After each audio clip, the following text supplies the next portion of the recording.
Hello, good evening, and welcome to News Night. Coming up tonight, government report sheds light on the alarming violence that marred Ghana's 2020 and 2024 elections, resulting in 15 deaths and 40 injuries, with the Interior Minister vowing to ensure accountability and prevent future electoral violence. Identified 12 cases that took place during the 2020 and 2024 general election. These cases had resulted in 15 deaths across the country, and well over 40 individuals got injured. The report outlined detailed account of all the 12 cases recorded during the period. Also coming up, Vice Chairman and Ranking Member on Public Accounts Committee clash over a probe into the number of mining licenses issued under the John Mahama administration. You are pushing me. You push me. I never pushed you. To tell you what I'm here to ask the questions. That is my role as a member of Parliament, yes, and also the vice chair on this committee. Yeah. So the 55, honourable member. The 55. If I'm going to be the chairman of this place, let me be the chairman. We got details as the Deputy Lands Minister Yusuf Suleimani reveals government has revoked 278 small-scale mining licenses under the previous administration. But as I speak to you, just last week, about 278 small-scale mining licenses were revoked. A lot of irregularities that you cannot even resolve were the reasons why we have to revoke them. In business, oil marketing companies project further reduction in fuel prices in coming weeks if current performance of cedi is sustained. In sports Minister Kofi Adams announces new stadium maintenance plans. And a bit later, Chamber of Agribusiness Ghana calls for a national agricultural emergency following the alarming revelation that over 1.2 million metric tons of rice, maize, and soya beans remain stranded across Ghana's agricultural heartlands. We need to make sure that we are safeguarding the investment from farmers, the poor farmers of this country. We have provided an array of solutions that has been taken, and in the next Ghana should be achieving its rice sufficiency in the next 5 years. You got the latest of these and many other stories coming up in the next 60 minutes. You can be a part of this show by sending us a WhatsApp on 055 11 11 997. My name is Kenneth. Gyasi. my name is Ofori. Details after this. Many thanks for joining us this evening. Now, the Interior Minister, Muntaka Mohamed Mubarak, has revealed that violent incidents during Ghana's 2020 and 2024 general elections claimed 15 lives and left 40 others injured across several regions. A 13-member task force within the Criminal Investigations Department reviewed 12 fatal cases from both elections. Well, the report submitted to the president found that most of the deaths resulted from the use of live ammunition by security forces and clashes between rival party supporters. Government has pledged compensation for affected families and ongoing prosecutions for identified suspects. Across various centers in the country. Ladies and gentlemen, elections in Ghana in recent times have been characterized by violence in various forms. In 2020 and 2024 general elections, we recorded some isolated incidents such as violence resulting in loss of lives. To address this recurrent and bring justice to the victims, the President, His Excellency John Dramani Mahama, directed the formation of a special investigative task force to re-examine cases of electoral violence, fatalities, identify the causes, hold perpetrators accountable, and propose measures to prevent further occurrence. On January 16, 2025, the Inspector General of Police inaugurated a special task force within the Criminal Investigation Department, CID, of the Ghana Police Service. The mandate of the task force was to collaborate with the stakeholders to identify, review, and investigate all electoral violent cases that resulted in fatalities during the 2020 and 2024 general election.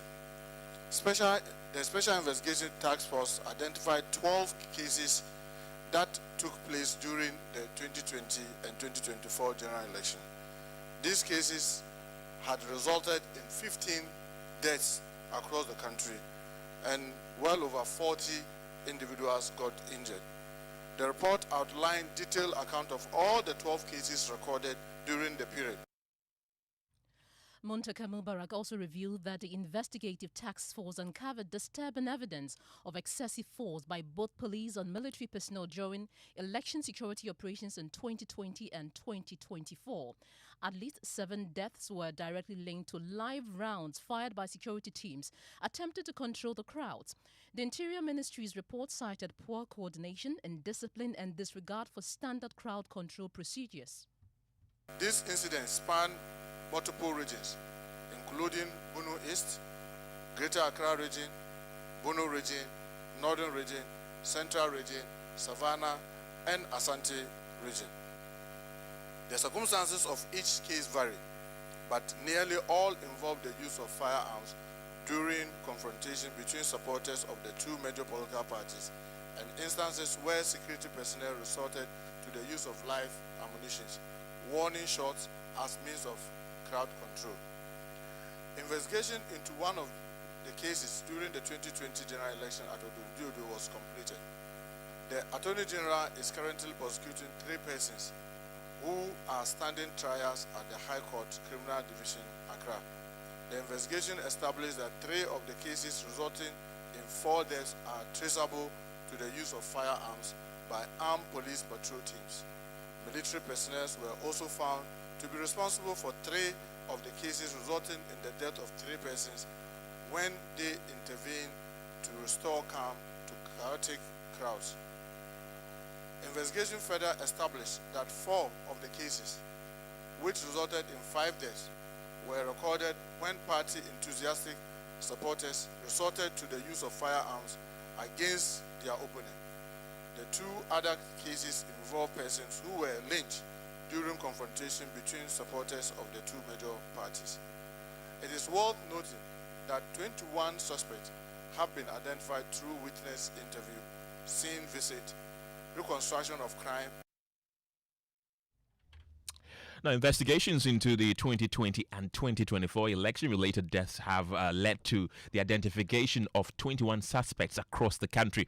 And so far, according to Muntaka Mubarak, 4 have been arrested, 5 remanded, and warrants have been issued for those still on the run. The suspects include political operatives and individuals linked to violent confrontations at coalition centers. It is worth noting that 21 suspects have been identified through witness interview, scene visit, reconstruction of crime and crime scene, and forensic and ballistic examination of material of evidence relevant to the cases. 11 new dockets have been built on the cases. 4 of the identified suspects have been arrested and admitted to police inquiry bills to facilitate further investigation and to trace their accomplices. 5 other identified suspects have been remanded in prison custody. Warrants of arrest have been procured to facilitate the arrest of some of the identified suspects who are on the run. Ladies and gentlemen, members of the press, the 2020 investigation reports are as follows. Tachima South, that's Tachima South constituency in Tachima. The observation of the task force are as follows: that the injury could have been avoided had the security personnel not resorted to the use of live ammunition for crowd control. The use of firearms by security personnel was not done under the command of a senior officer who could have ensured that appropriate rules of engagement were observed. Security personnel, especially the police patrol teams at the collation center, fired indiscriminately, and in some cases, they directed fire at the escaping crowd.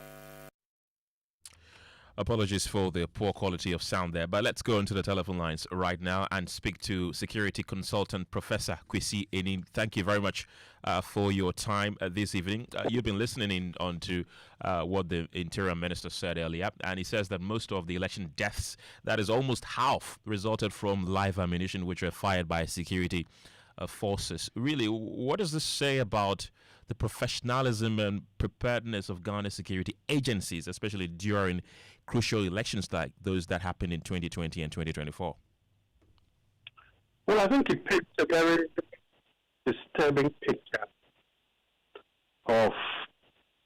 ought to be national security forces, closely tying individual career prospects and interests to the outcome of a particular election and how that election turns out for a particular political party. So people misbehave deliberately to send a signal to their political bosses that we are willing to flout the rules on your behalf. Now, if military-grade bullets are used as a means of crowd control, then we should be very concerned about election 2028, because we know that several thousand rounds of ammunition, military-grade ammunition, cannot be accepted, supposedly given to national security. Finally, is the difficulty for the Ghana Police Service in undertaking crowd control. Since the 90s all through to the 2000s, it still struggles with crowd control. And every time it needs to control crowd, and we saw that with the Okujito report that arose out of the Accra Stadium disaster. And it seems as if they haven't learned very much about how to use tear gas, how to use alternative forms of crowd control. So I'm very happy the minister has identified all these, and hopefully something can be done that's verifiable prior to election 2020. But I'm not very. Professor Enin, speaking of crowd control from a security management perspective, really, where does the failure really lie? Is it with field officers or at the command level? Across all levels. One is the quality of the training in terms of crowd control. Second is the knowledge, access to, and use of crowd control techniques.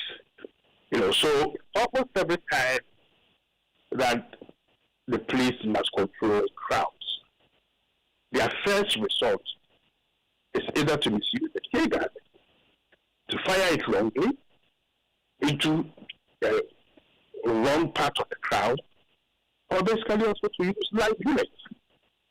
So the training must be looked at very critically. So it's not easy to blame individual officers who made mistakes because they lack training. There are a few bad guys who will do who will undertake the deliberate mistake because it sends a signal to their political boss. But as a whole, it's about leadership. It's about access to training materials, better supervision, and better, control, basically. All those two elections, the one in 2020 and 2024, obviously were very crucial elections. How much of this violence do you believe is linked to political pressure on security forces that made them do that? As far back as 1969, there was a particular report, the Young Report, and a subsequent one done by the Boys Review.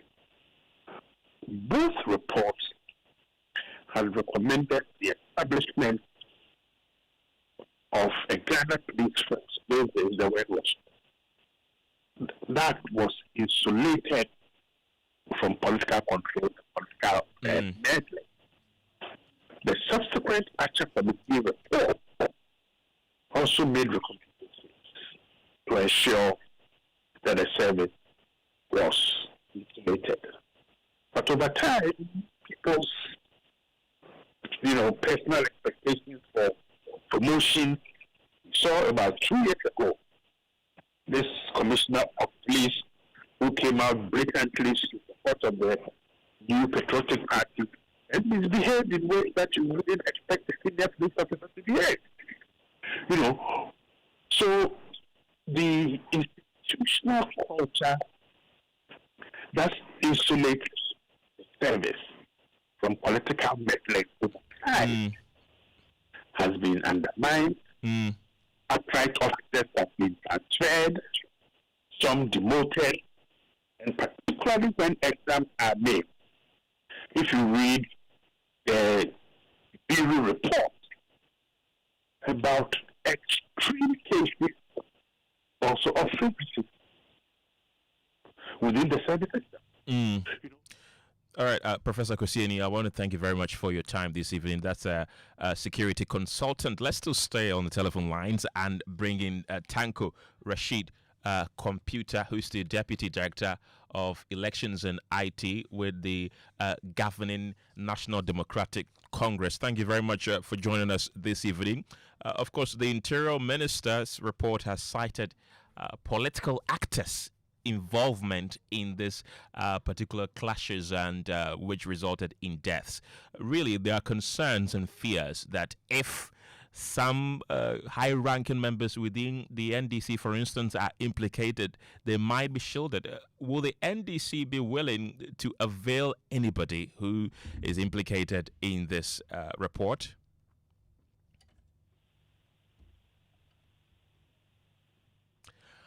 Mr. Rashid Tanko Computer, can you hear me?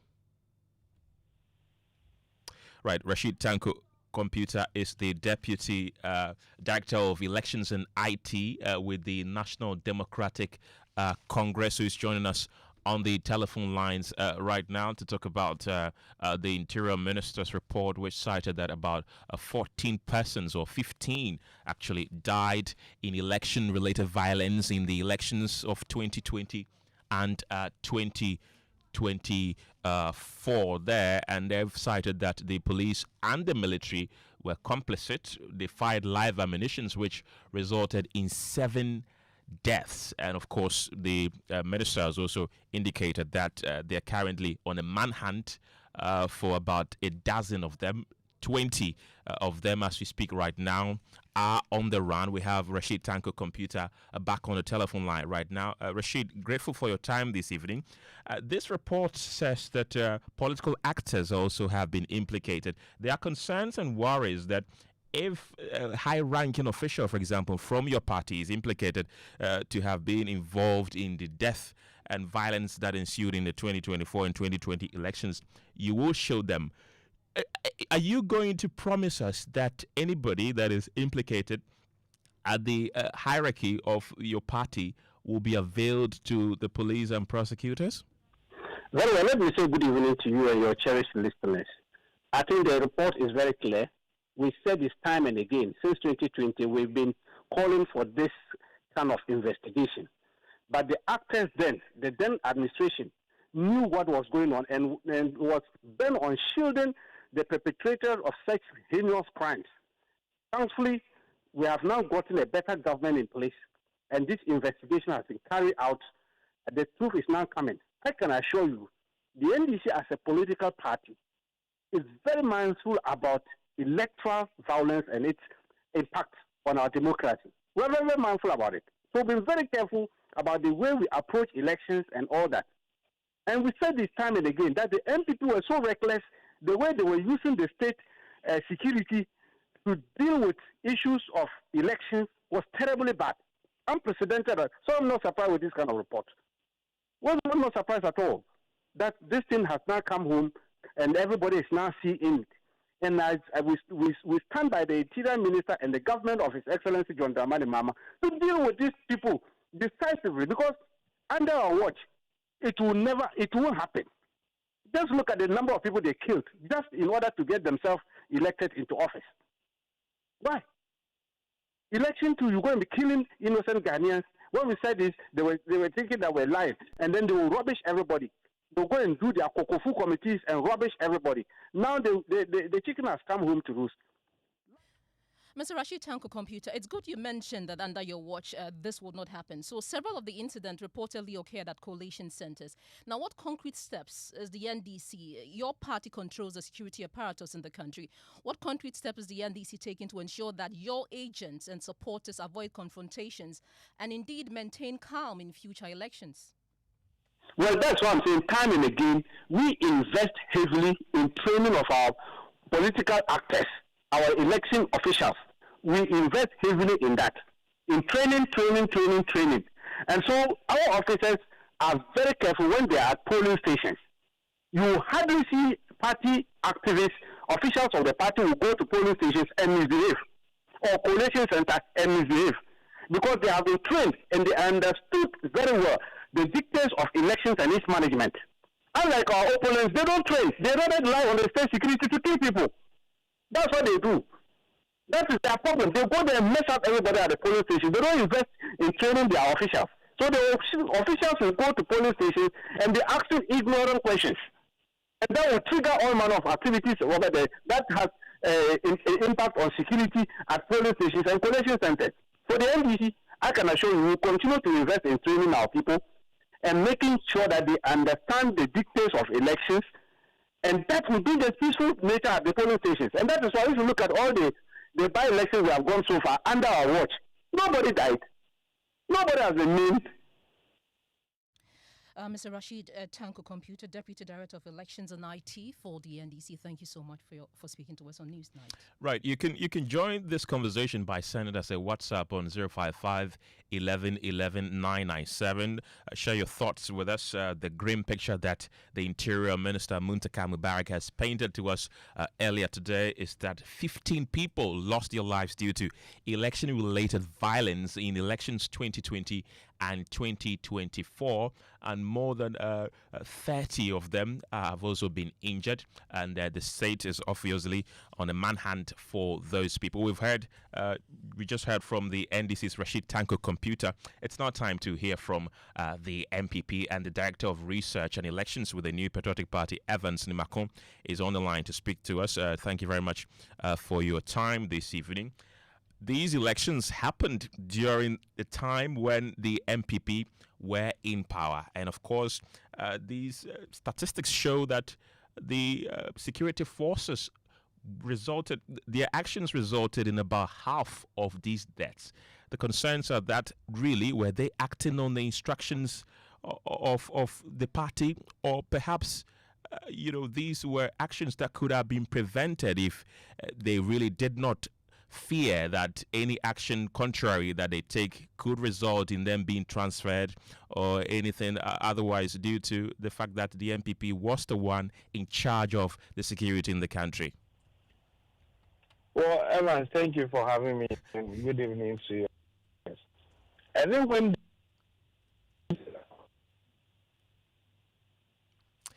Mr. Nimakun, I'm losing you. Can you hear me? they put to astray the proper contestation of it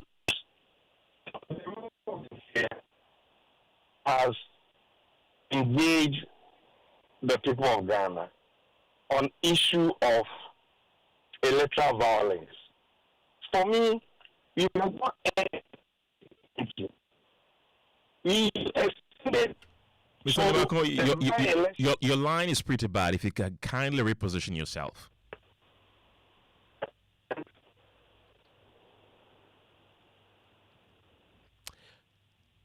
Unfortunately, we have lost him there. His line is quite bad, but he was making a point, and of course, we try to get him on our subsequent bulletins for him to be able to make his point. It's now time for business, and George Riafe is here with the latest. And of course, George, there's a lot happening in the world of business. What do you have for us this evening? Well, what I have for you this evening is that oil marketing companies are projecting further reduction in fuel prices in coming weeks if the current performance of the Ghana city is sustained.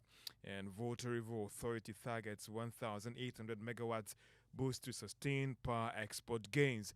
The business news on Newsnight. is brought to you by MTN Business. Welcome to the new world of business. Kingdom Books and Stationery, your number one stop shop for all your office essentials, Cintas tanks, and Pepsodent, Herbal, and Charcoal. You're welcome back to Business on News Night. Now, some of the oil marketing companies are projecting further reduction in fuel prices in the coming weeks. Now, that is if the city's current performance against the dollar is sustained going forward. There is more in the following report. A look at the numbers has shown that prices of petroleum products within 1 month and a week, that is from October this year, have gone down by almost 10%. The development can be described as a record when it comes to price reviews at the pumps and the margin of reduction. This has been influenced by the city's sharp appreciation against the dollar in October and declining crude prices, as well as finished petroleum products on the market. The country window has even shown that some oil marketing companies have reduced prices by more than what industry data had projected. Some of the oil marketing firms have told JoyBusiness that if oil-producing countries set to marginally increase production in the coming weeks, crude prices could fall further, that is if the city is able to sustain its current good run. If that happens, we could be assured of another drastic reduction in fuel prices at the pumps in the coming weeks. Under the current price deregulation policy, price of petroleum products are supposed to be reviewed every 2 weeks. So, we are set for another review at the pumps on November 16, 2025, and if the current variables are maintained, then consumers should brace themselves for a huge drop in prices at the pumps. This could go a long way to help reduce the prices of goods and services and the overall cost of living. And that is a Business Desk report. Now, Voter Authority says it is working to add up to 1,800 megawatts of power to Ghana generation capacity over the next 5 years. Now, this is expected to strengthen the country's position in the regional power export market. Speaking to JoyBusiness at the authority's annual stakeholder meeting, Board Chairman Jabesh Mishata said the plan aligns with the authority's long-term growth and sustainability agenda. We will add on quite a lot. We will target to try to meet all the increase in demand in the country and maintain our export position as well. So we are talking about currently the estimate is that every year the country needs to add about 350 megawatts. So we'll be looking at doing that. So in the next 5 years, we should be adding something like 1,600, 1,800 megawatts. Board Chairman of the Voter Authority, Jabesh Emisa Arthur. Now, the Bank of Ghana has announced that it will commence its Monetary Policy Committee meetings aimed at reviewing development in the economy ending this month. Details in this report. The central bank, in a notice released today, says it hopes to start the 3-day Monetary Policy Committee meeting on Monday, November 24 to Wednesday, November 26. It is hoping to announce decisions taken at the meeting, including the new policy rate and the state of Ghana's economy when it comes to debt, revenue, and expenditure. There are strong indications that the policy rate, which currently stands at 21.5%, could be cut again, influenced by another drop in inflation for the month of October this year, consolidating the single-digit rate achieved earlier this year. Inflation rate, which currently stands at 9.4%, could go down again when the Ghana Statistical Service releases the rate later this week. Many will be looking forward to seeing how the commercial banks will respond when the Bank of Ghana cuts its key lending rate at its meeting later this month. Some have argued that even though the cost of credit to businesses has reduced, lending, on the other hand, has not been influenced by the current liquidity squeeze, fueled by the Bank of Ghana's quest to try and check inflation. And that is a Business Desk report. Now, United Bank for Africa Ghana has revealed that it will soon roll out new set of strategies and measures that would aid its growth and presence in critical sectors of the country. The move is part of its regional strategy to make the bank the number one in every market that it operates. Oliver Alauba is the Group Chief Executive for United Bank for Africa. We are the first bank that spoke so much about service delivery in Ghana, and Ghana is a very important market for us. We believe that we should be in every province in Ghana. We believe that we should elevate Ghana's service delivery in the banking space through digitalization process, We believe we need to link up Ghana businesses to all the present countries where we are in, cross-border business. We believe that with the progress we are seeing in Ghana today, UBA should take it to the next level. So Ghana is a very important country. Meanwhile, for me personally, I was former MDC of UBA Ghana, so I'm very passionate about the country. And that is the Group Chief Executive of United Bank for Africa, Oliver Alauba, to the stock market. MTN led the pack of losers at the end of trading on the Ghana Stock Exchange today. Telecoms giant lost 11 pesos and is now worth 4 Ghana cedis, 5 pesos. Cowbank also lost 3 pesos to close at 42 pesos. Shareholders of Benso Oil Palm Plantation should be smiling today as they witness one of the biggest spike in prices at the end of trading, going up by 2 Ghana cedis, 55 pesos. It is now worth 41 pesos. That is 41 Ghana cedis, 55 pesos. In terms of returns on the market, now it stands at 69%, far better than other investment instruments currently on the market. And that's all for business on Newsnight. Back to you, Kenneth. Well, thank you very much, George. It's now time for sports. Let's go straight into our stories. And the Minister for Sports and Recreation, Kofi Adams, says facilities maintenance manual has been developed to improve the upkeep of sports stadia nationwide. He made this known earlier today when he appeared for the Public Accounts Committee following concerns raised in the Auditor General's 2019 report about the absence of a clear maintenance policy for national sports facilities. There were a number of the contractors. Some of these stadia facilities were constructed many years ago. Some levels of renovations have been done. The most recent, you have Micheletti, Consa, who have done some work or the other. So the parts that they do, they get involved in, Mr. Chairman, they always give us a manual. But you cannot have the entire manual for the stadium as it was from freshly constructed for most of these facilities. So what we have done is to develop a standard one for all of these facilities that we have based on the best practices which we are using. We are the Minister of Sports and Recreation, Kofi Adams, speaking there. Now, the Ghana Football Association has announced plans to organize a testimonial match in honor of Black Stars, former Black Stars captain Asamoah Gyan. The country's football governing body says the match will celebrate his illustrious and immense contribution to Ghana football, and with further details expected to be announced in due course. Gyan retired back in 2023 following 2 years of inactivity at the age of 37. Now, the UEFA Champions League continues later tonight. The featured game between Liverpool and Real Madrid. That's a repeat of the 2022 final. There'll be live commentary on Hits 103.9. Daniel, who's your money on that particular match? Real Madrid. I know. I mean, from a Manchester United supporter, I wouldn't expect anything else. Pearl, let's go to Parliament now. Now, tonight, a heated exchange erupted at the Public Accounts Committee as the Vice Chairman and Ranking Member clashed following an investigation into the current government's mining licensing regime led by President John Dramani Mahama. The confrontation was triggered when Vice Chairman Davis Opoku-Ansah questioned Deputy Lands Minister Yusuf Suleiman about the fate of small-scale mining licenses issued under the previous government and how many have been granted in the past 11 months. We'll hear the exchange between the two lawmakers shortly, but first here is the Deputy Minister explaining the outcome of investigations into more than 900 licenses issued under the NPP administration. People had concessions when they didn't need it. There's evidence where some people have concessions that they didn't need it. They didn't even know where the land is.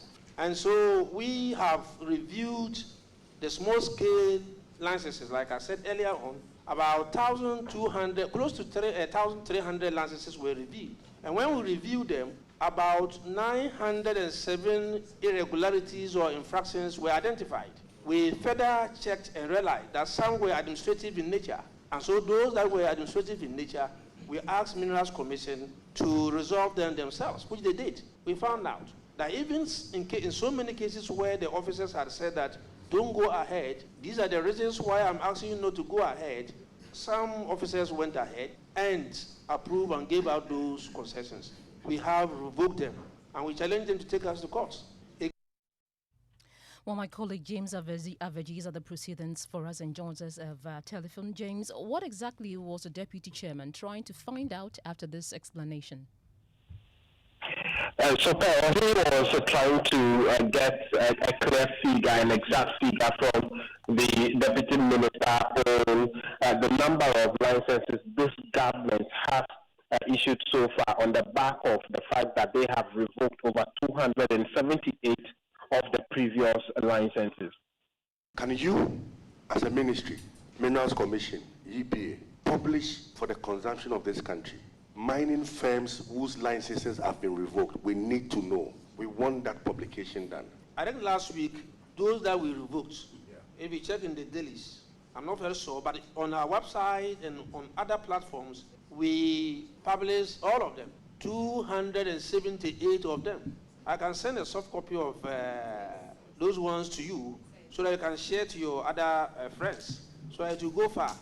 And I'm saying that sooner or later, large-scale companies, those who have gone to take lands, they've gotten the, licenses, and they're now running around to get people to come and invest. When people are holding resources and they want to go and do business, they're not getting space. We'll revoke them. James, and how did this degenerate into a clash between the two lawmakers? So the failure of the minister to mention the specific number of licenses that have been issued forced the deputy chairman to insist that he give the figures. He said he wants some time to produce that, and his insistence draw the ranking member of the committee who insisted that the minister be given the time, and led to a back and forth between him and the deputy ranking.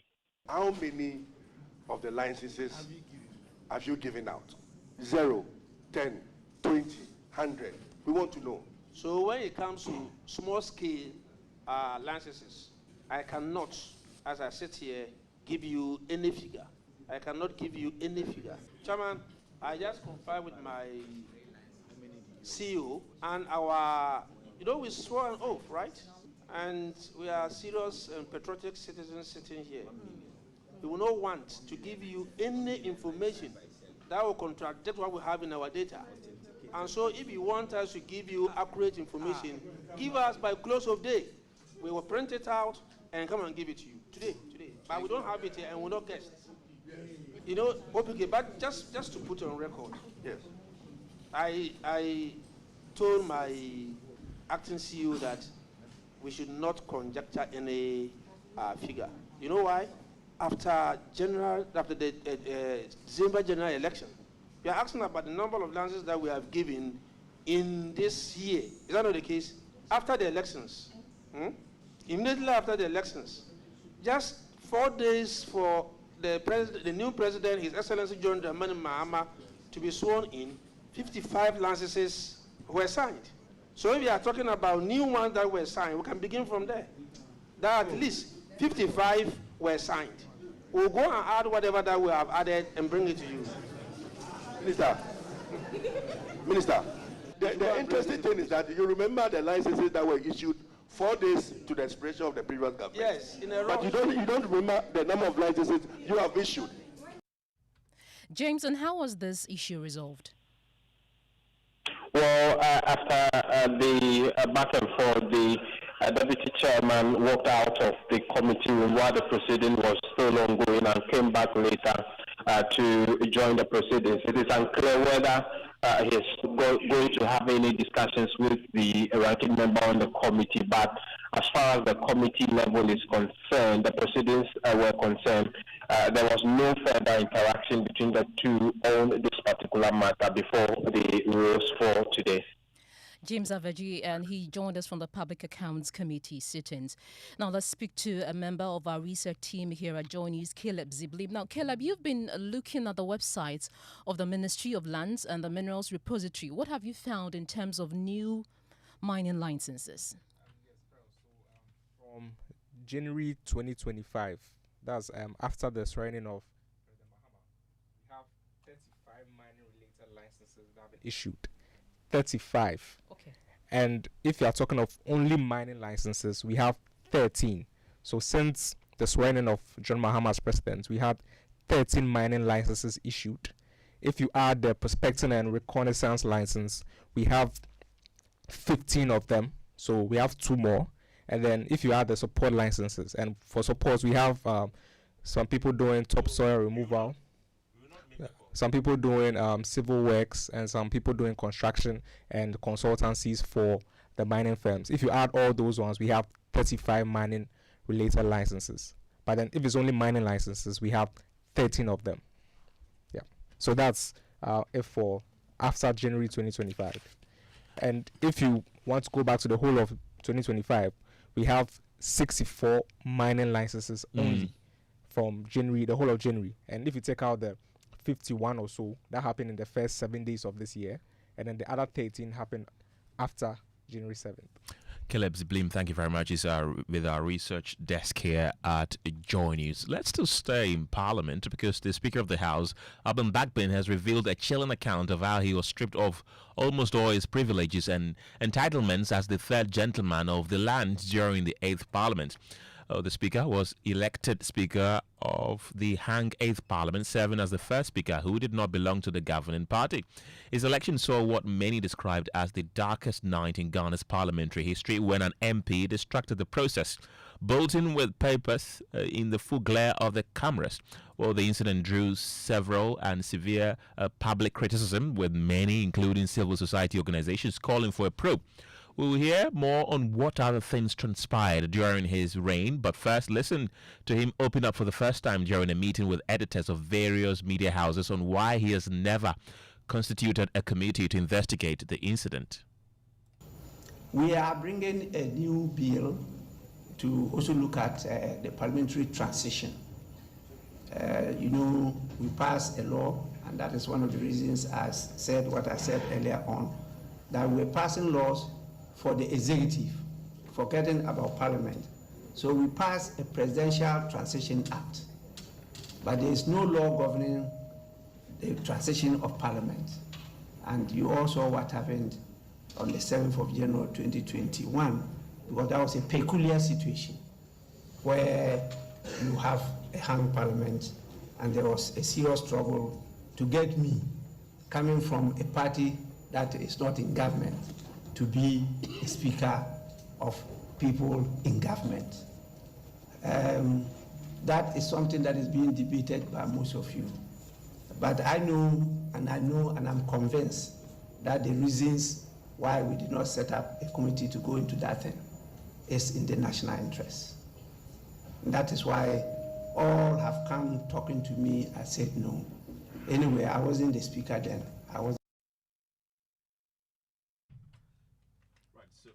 Right, so that's the Speaker of Parliament, Alban Bagbin, right there.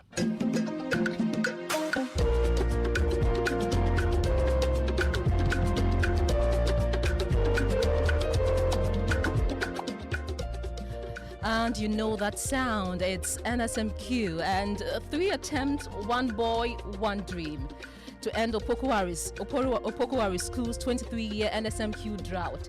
Now, Stephen Barr first stunned the nation when, as a fresh Form 1 student, he led the school to the grand finale in 2023. He fell short, stumbled again the following year, but today the Wonder Boy is back on the biggest stage. One last shot at history. Jacqueline and Somaya Bois has been engaged in the young man and reports. Stephen Kofi Apema-Barr's story is already written in the National Science and Maths quiz history books as the first ever Form 1 student to represent Opokuwari School back in 2023 when his team fought their way to the finals. Stephen Kofi Apema-Barr, you are the first Form 1 student, the youngest contestant to compete at the National Championship of the National Science and Maths quiz. He returned in 2024 only to face heartbreak when Opokuwari fell at the quarter-final stage. He admits that moment broke him. Last year, after we were kicked out by Ghana National in the quarterfinals, initially I just felt blank. So, I had no passion for anything whatsoever. So, initially it was in my mind that I should just give up. But this year, 2025, Stephen is back, not just with knowledge, but with fire. Your major question with the same preamble. Aluminium hydroxide. 7. 2AL, open bracket, OH, close bracket, subscript 3, going into Al2O3 plus 3H2O. That's right. He's calm, focused, and precise. The kind of contestant who doesn't flinch under pressure. Some say he looks too serious. Right, and that's the inspiring story of Stephen there. Let's read a few of the messages that you've been sending to us. This is Major One from Kumasi. It says, Rashid Tanko, computers' utterances are very provocative. Was he not one of those NDC leaders who led their thugs to attack innocent people and also vandalize the EC electoral materials and equipment after the 2024 elections? This was also coming from Francis, who says, it is revealing to hear what Muntaka has put out as the investigation findings. This is Prince Henry from Kaswa. He says, Mr. President, Ghanaians will expect nothing less than swift prosecution of the MPs who mobilized thugs to attack the NIMOS if found guilty of the alleged offenses. And that's how we end Newsnight tonight. My name is Kenneth. Gyasi. My name is Ofori. But right after Newsnight, though, is Gig Squad, and Adobia is in the studio. Adobia, what are we discussing tonight? We're going to be talking about DNS outages. I mean, DNS is domain name system. So basically, if you have your favorite website, you wake up one morning, you try to access it, and you are not able to access it. Right. What could be wrong when it comes to the DNS? That's what we'll be explaining for our show tonight. That should be an interesting conversation. Enjoy.